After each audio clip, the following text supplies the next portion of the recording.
कोई मोल नहीं है। दुनिया का हर चीज आपको मोल से मिल जाएगा, लेकिन माँ बाप ऐसे होते हैं जो अनमोल होते हैं, जिनका इस संसार में कोई मोल नहीं।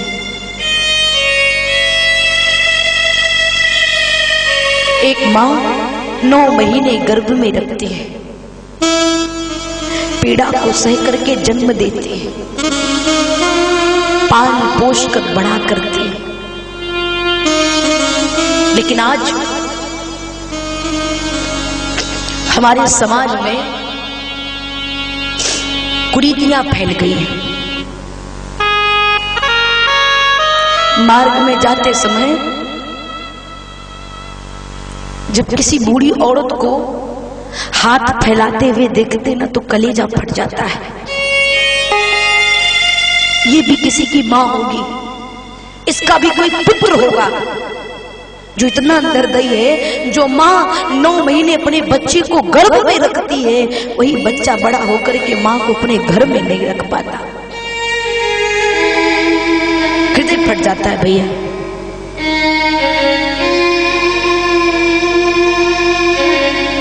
मेरी आप सबसे प्रार्थना है, सब कुछ करिएगा लेकिन माँ बाप का कभी अपमान मत करिएगा, माँ बाप का कभी दिल मत दुखाइएगा, क्योंकि भगवान का दिया हुआ माँ बाप वो फरिश्ता है, वो अनमोल रत्न है जो एक बार जीवन से चले जाएंगे ना। क्षमा करिएगा लेकिन हो सकता है मेरी बात किसी को कड़वी लगे। बच्चे माँ बाप की तब तक सुनते हैं जब तक विवाह नहीं भया रहता। पत्नी के आने के बाद लोग माँ बाप की कद्र करना भूल जाते हैं। मैं ये नहीं कहती कि अपनी पत्नी से प्रेम मत करिए, लेकिन आपको एक बात बताओ, पहले आंख है कि चश्मा? पहले आंख है ना, फिर चश्मा लगता है। अगर नेत्र ही नहीं रहेगा तो चश्मा लगाकर क्या करेंगे? आंख हमारी आपकी माँ है, पत्नी चश्मा है। चश्मा टूट जाएगा तो दूसरा बन जाएगा, लेकिन आंख चली जाएगी, कितना ऑपरेशन करवाओ लेकिन वो ज्योति आने वाली। इसलिए मेरी प्रार्थना है, कैसी भी हो, माँ बाप कैसे भी हो, एक पिता मेहनत करता है, मजदूरी करता है, परिश्रम करता है और अपने बच्चे का पेट भरता है। बदले में केवल एक चीज चाहता है कि मेरा बेटा मेरी बुढ़ापे की लाठी बने, बुढ़ापे का मेरा सहारा बने। पिता केवल एक चीज चाहता है कि जब मेरा बेटा बड़ा हो जाए ना तो मेरी अर्थी को कांधा दे सके। और कोई इच्छा नहीं होती। मेहनत मजदूरी करके पिता अपने 2 बेटे को पाल लेता है, लेकिन वही बच्चे जब बड़े हो जाते तो माँ बाप का बंटवारा कर देते। 15 दिन माता जी आपके घर खाएंगी, 15 दिन आपके घर खाएंगी। 30 का महीना हो गया तो माँ बाप का पेट भर गया, 31वां महीना आ गया तो एक दिन माँ बाप को भूखा रहना पड़ता है। तीसरा बेटा नहीं, कहां जाएंगी? मेरे प्यारे, मंदिर में भगवान शिव के शिवलिंग पर 10 लीटर दूध का रुद्राभिषेक करिए, बिस्लरी की बोतल बंटवाइए, मंदिर में टाइल्स लगवाइए। उन सब का फल तब मिलेगा जब घर में बैठे माँ बाप की सेवा करोगे। अगर आप अपने माँ बाप का दिल दुखा करके ये सब चीज करोगे तो क्षमा करिएगा, कितनों रुद्राभिषेक कर लीजिए, 1% भी फल मिलने वाला नहीं है। घर में बैठे माँ बाप रुद्र कर रहे हो, एक लोटा जल के लिए तरस रहे हो और भगवान को रुद्राभिषेक किया जाए, कोई फल मिलने वाला नहीं। इसलिए सब कुछ करिएगा लेकिन माँ बाप का कभी दिल मत दुखाइएगा। अवधि समझेंगे ना, किसी कवि ने बड़ी सुंदर पंक्ति लिखी,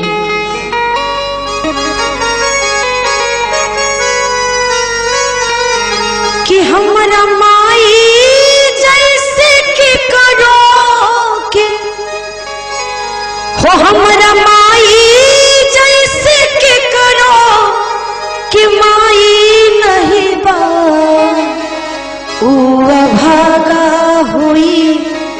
जिकरो के माई नहीं बा ऊ भागा होई जिकरो के माई नहीं बा हो हमरा माई जैसे के करो के हमाई जैसे के करो के माई नहीं बा ऊ भागा होई जिकरो के माई नहीं बा ऊ भागा होई जिकरो के माई नहीं बा नन्हा वैसे माई हमके तिलवा लगावेली नन्हा वैसे माई हमके तिलवा लगावेली गाई गाई लोरिया माई हमके सुतावेली गाई गाई गैया माई हमके सुतावेली हो करे लोरिया जैसे कोनो हलोरिया जैसे कोनो सहनाई नहीं बा ऊ भागा जिकरो के माई नहीं बा ऊ भागा होई जिकरो के माई नहीं बा कोरवा मिले के माई हमें दुलरावेली मिले के माई हमें दुलरावेली मिले के माई हमें दुलरावेली चूमी चाटी माई हमके दूधवा पिलावेली चाटी माई हमके दूधवा पियावेली तुम चाटी माई हमके दूधवा पियावेली हो करे दूधवा जैसे कोनो हाँ दूधवा जैसे कोनो मिठाई नहीं बा ऊ भागा जिकरो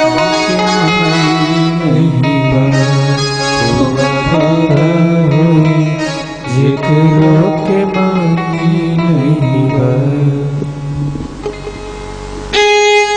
कजरा लगा के माई नजरा बचावेली कजरा लगा के माई नजरा बचावेली तनी को जो खांसी आवे अचरा उड़ावेली तनी को जो खांसी आवे मचेरा उड़ावेली हो करे ममता जैसे कोनो हम ममता जैसे कोनो दवाई नहीं बा ऊ भागा जिकरो के माई नहीं बा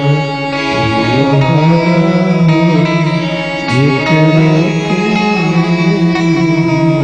जे केहू भैया अपने माई का सतावेला के भैया माई का सतावेला माई के सतावे ओके दिलवा दुखावेला माई के सतावे के दिलवा दुखावेला माई के सतावे के दिलवा दुखावेला ओकरा जैसे दुनिया में हाँ ओकरा जैसे दुनिया में कहू कसाई नहीं बा ऊ भागा जिकरो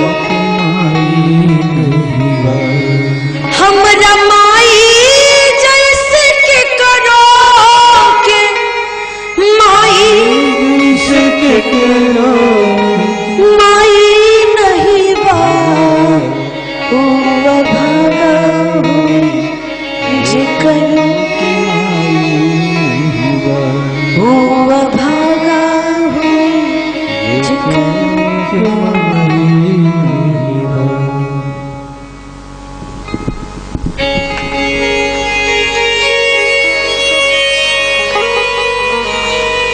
मैंने संसार की हर बुलंदियों को छुआ, मैंने संसार की हर बुलंदियों को छुआ, लेकिन जब मेरी माँ ने गोद में उठाया तब जाकर के आसमान को छुआ। अगर आसमान को छूना है तो माँ बाप के चरणों में झुकना सीखो मेरे भाई। किसी कवि की बड़ी सुंदर पंक्ति, किसी के हिस्से में मका आया तो किसी के हिस्से में दुका आई। मेरे नवयुवक भाई जितने बैठे यहाँ पर, मैं निवेदन इस पंक्ति को ध्यान से समझिएगा। किसी के हिस्से में मका आया तो किसी के हिस्से में दुका आई। मैं घर में सबसे छोटा था, मेरे हिस्से में मेरी माँ आई। माँ बाप की कदर करिए, उनसे बड़ा कोई साथी नहीं है। कभी जीवन में थकान आए, मैंने महसूस किया है, कभी जीवन में थकान आए तो एक बार माँ के गोद में सर रख करके लेट जाइएगा। उसका हाथ पड़ते ही जीवन की सारी थकान समाप्त हो जाएगी। उसकी ममता में इतना पावर होता है, उसकी प्रेम में इतनी शक्ति होती है कि सारा दुख अपने आप दूर हो जाता है। कभी उसकी गोद में सर रख करके सोइए तो देखिए, तो आज मैया सती को कोई पूछ नहीं रहा है, केवल मैया प्रसूति ही गले लगाती। 3 बेटे हो, 2 लायक है, 1 नालायक है। माँ बाप सबसे ज्यादा नालायक बेटे को प्यार करेंगे। क्यों? लायक तो अपना देख लेगा, लेकिन इसका तो मैं ही हूं। कौन है इसका? आज मैया सती सादर भलही मिली एक माता। आदर के साथ, सम्मान के साथ मैया प्रसूति ने